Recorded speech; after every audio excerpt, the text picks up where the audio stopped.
ሀብታም ደስተኛ አይደለም። I don't know ምን ያህል ሰው እንደሚያውቅ really በጣም ደስተኛ አይደለም። በጣም ሁሌ መጨነቅ ነው። ሁሌ ሰዓት ላይ እየተጣደ ማለት ነው የቢዝነስ ሰው መሆን ማለት።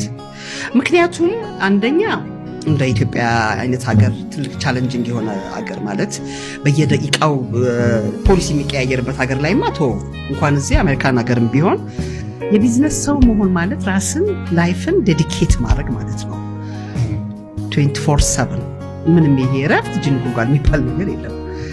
ስልክ ለደቂቃ ሳይለንት መሆን አይችልም እንኳን መጥፋት ማለት ነው። ብዙ ሰው የማይገባው ነገር ለዛ ሬዲ ነው ወይ? ስንት ሰው ነው እንደዚህ የሚሰራው?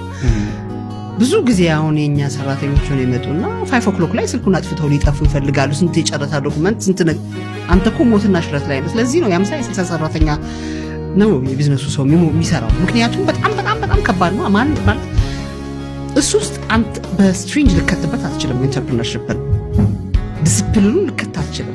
በጣም ጨዋ መሆን አለበት ለራስ ሳይሆን ለሀገር መኖር። በተለይ ደግሞ ምሳሌ የሆንክ ሰው ስትሆን ደግሞ እኔ ናይት ክለብ ማልሄደው አዶንት የኔ ላይክ ወጣት ሴቶችን እንዲከተሉ አልፈልግም። የሚወዱኝ ሴቶች አሉ። አዶንት በናይት ክለብ እንዲሄዱ አልፈልግም ቢኮዝ ምንም ጥቅም የለውም ማለት ብዙ ጊዜ ናይት ክለብ የሚሄዱ ልጆች ስራ ሲገቡ እናያቸዋለን 2-3 ቀን ይዘጋሉ። ስለዚህ በጣም ዲሲፕሊንድ መሆን አለበት።